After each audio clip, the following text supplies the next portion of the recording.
Astagfirullahaladzim. Adek. Baik lagi ya. Tega banget. Ya sebentar aja. Adek.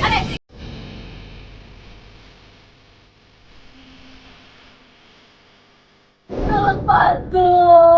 Coba kita cari cara lain, Bang. Ya, kita coba cari. Mas, tolongin Mas. Tolong Mas.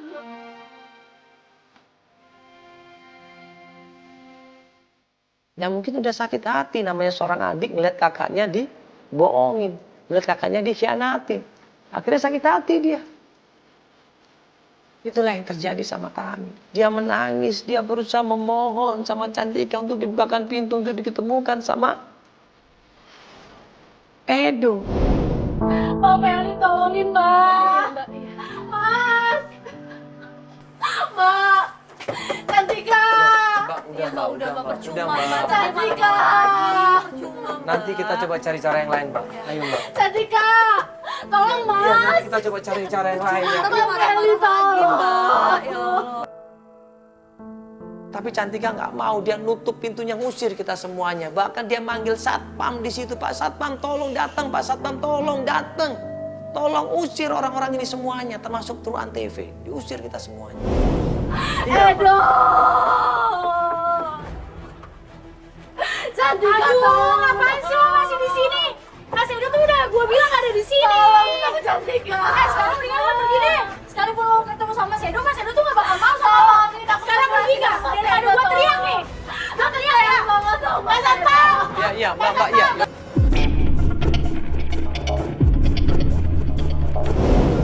Tolong aku Cantika.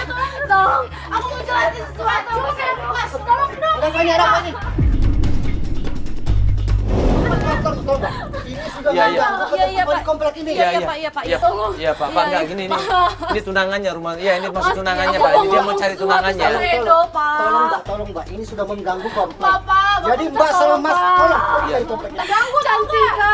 Pak, saya Tolong, Pak, Pak, tolong Pak, saya Ini sudah mengganggu.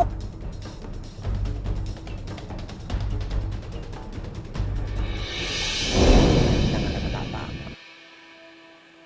Tami cuma bisa nangis di situ meratapi nasib. Dia nangis, dia sedih di situ. Dia sakit hati. Ternyata selama ini tunangannya ya, disakitin sama keluarganya. Ternyata selama ini tunangannya dibatalkan acara pertunangannya. Di-cancel acara pertunangannya. Dan mereka tidak jadi tunangan, coba. Dia cuma bisa nangis, dia bisa meratapi nasibnya. Akhirnya kita beri pencarian. Nah 1 hari 2 hari kemudian, klien kita Tami menghubungin kita. Dia pengen melanjutkan pencarian. Dia pengen ketemu sama Edo, bagaimanapun juga dia harus minta penjelasan sama Edo. Nah gue nanya, kamu udah minta penjelasan sama bapak ibu kamu belum? Dia bilang, udah Mas. Tapi mereka nggak mau cerita siapa sebenarnya.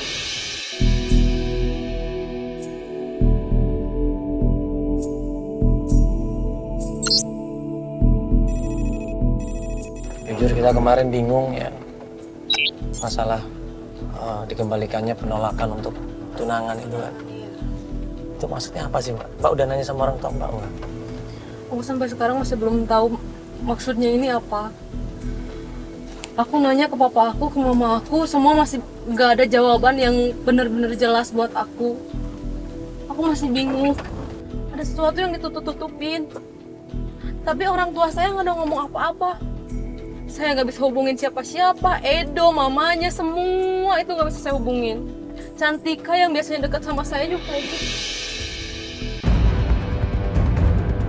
Aku tanya bapak aku, dia nggak pernah kasih jawaban apa-apa. Semalam aku tanya baik-baik ada apa, nggak ada jawaban apa-apa. Malah bilang ini yang terbaik, ini yang terbaik. Kata papa aku Harun baik, kayak cuma kayak gitu aja tapi nggak kasih jawaban apa-apa. Benar-benar pengen tahu, ketemu Edo langsung, masalahnya apa, salah saya di mana, kenapa bisa kayak gini, karena semua harus jelas. Gak bisa cuman kayak gini tiba-tiba hilang kayak gitu, karena kita kenal udah lama banget. Kenal udah mau 5 tahun, 4 tahun kuliah, udah bareng-bareng terus-terusan. Gak ada kejelasan tiba-tiba hilang. Siapa yang gak sakit hati, siapa yang gak tanya-tanya.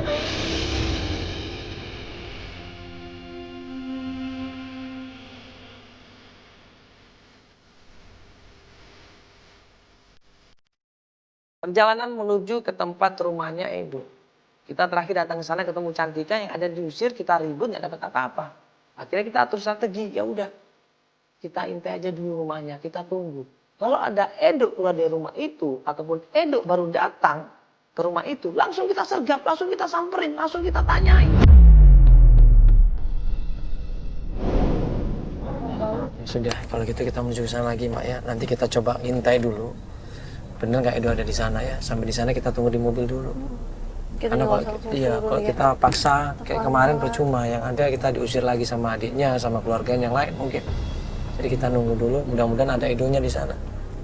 Baru juga, ya, kalau ketemu sama Edonya baru kita samperin ya.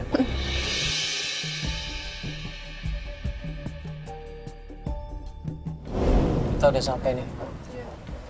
Kita untuk sementara tunggu di sini dulu ya, sampai keadaan memungkinkan ya. Akhirnya kita ngintai dari agak jauhan dari rumahnya Edo. Kita tunggu 1 jam, 2 jam, 3 jam nggak ada kabar sama sekali. 4 jam, 5 jam sampai menjelang maghrib. Akhirnya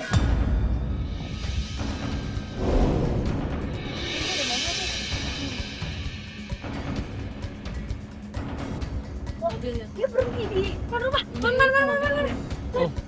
Itu ada mobil. mana?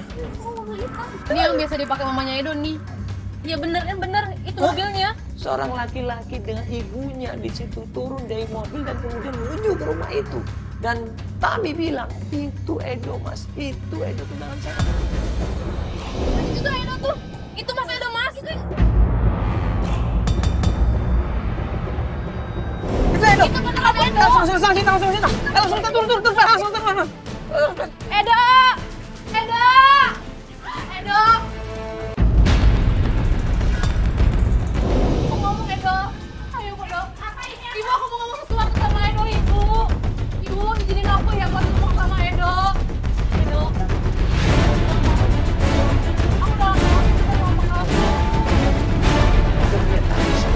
Kita ada masalah. Kenapa kamu bisa ngilang kayak gini? Aku mohon izinin dulu aku. Ibu.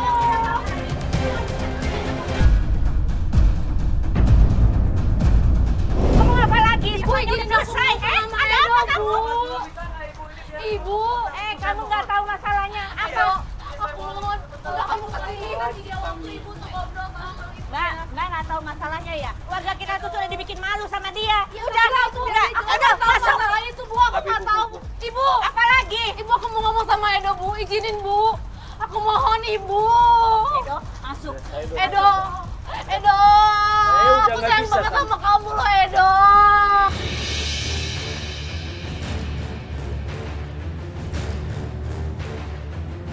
Aku mau ngomong sama Edo Bu. Ngomong apa lagi? Sudah selesai semuanya tadi. Sudah selesai. Ibu tolong Bu, ada yang mau jelasin sama Edo Bu. Keluarga kamu itu sudah bikin keluarga kita malu.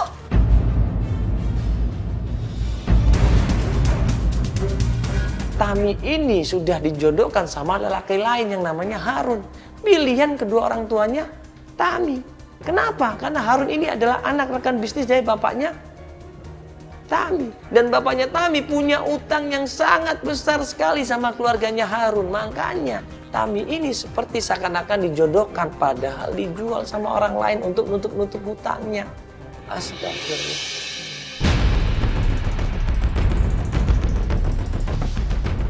Saya sudah tercoreng dengan orang tua kamu. Dengar. Aku nggak tahu maksudnya apa Bu. Diam, dengar. Bapak kamu itu lebih suka menjodohkan kamu dengan anak temannya. Karena bapak kamu itu punya hutang dan kamu dijadikan tumbal untuk melunasi hutang bapak kamu. Tami bisa mohon di situ.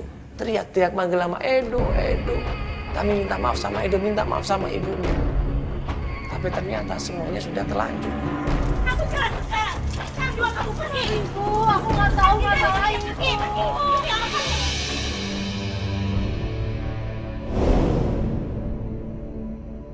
Ibu.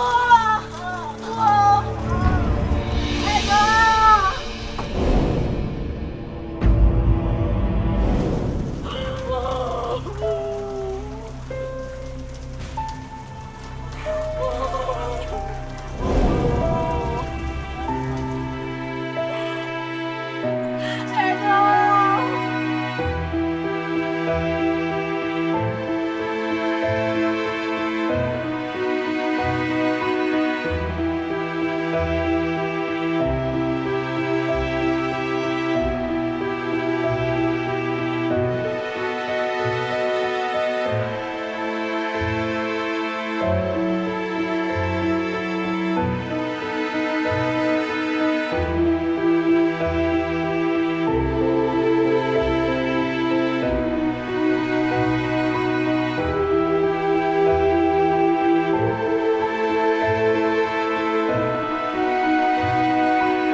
Astagfirullahaladzim, ya Allah. Ya, itu mungkin bukan yang terbaik ya buat Mbak Tami. Bagaimanapun juga, kalau Allah ngasih yang terbaik pasti akan dimudahkan jalannya. Ya. Tapi mungkin kali ini Allah nggak berkehendak pada Mbak Tami. Ya. Jadi Allah tidak mudahkan jalannya Mbak Tami untuk kembali lagi sama Edo. Kita harus berbesar hati, bagaimanapun juga Allah yang mengatur segala-galanya. Umur, jodoh, rezeki Allah yang atur. Ya. Bahkan kematian pun Allah yang atur. Jadi kita harus berusaha ikhlas dengan apapun yang terjadi saat kita ini.